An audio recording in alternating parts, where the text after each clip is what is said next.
اللي يبدأ بهيج هجمة لازم يفوز، بس الفوز جاي بخطأ الحارس. السلام عليكم ورحمة الله وبركاته.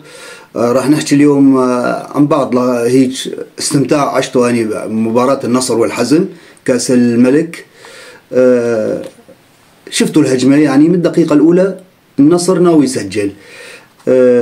تشكيلة النصر اليوم بالحراسة بنته سلطان الغانم، محمد الفتيل، إمريك لابورتا، نواف بواش بوشل، مختار علي، أوتافيو مونتيرو، أنجيلو جابرييل، عبد الرحمن غريب، ساديو ماني، أندرسون تاليسكا. يعني هي تشكيلة النصر. لاحظ انت احصائيات المباراة.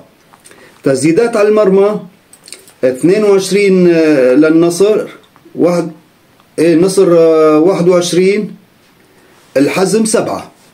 تسديدات مباشرة 8 للنصر، 2 للحزم. الاستحواذ يعني شيء كبير، 65 و 35. 65 الاستحواذ للنصر، 35 للحزم. تمريرات 526 تمريرة لفريق النصر مقابل 296 تمريرة لفريق الحزم. بطاقات صفراء 5 للحزم، 1 للنصر. بطاقات حمراء مابي. اللعب يعني حاول النصر انه يمتلك اطراف الملعب، بس بصراحة دفاع النصر دفاع الحزم كان هيك قوي، خاصة بالشوط الثاني. يعني قاتل ببسالة لولا الهدية اللي قدمها الحارس. خطأ الحارس خروجه، خرج بتوقيت غير مناسب، خطأ بينه وبين المدافع شان اسمه يلعن الشيطان،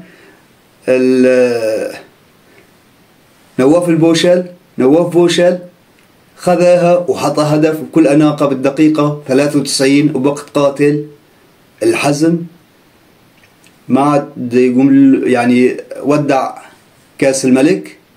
النصر لدور ال16، هارد لك للحزم. بس الشهادة بالله اللي ترفع له القبعة مدرب الحزم، يعني بفرق بأداء اللعيبة ومستوى النجوم الموجودين بالنصر، عارف شلون يجاريهم وكان قريب من الفوز.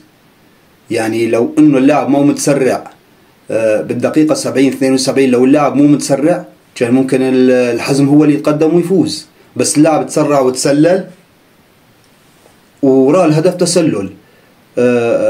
عدا هيك يعني تنظيم دفاعي جيد، بس جل من لا يخطئ.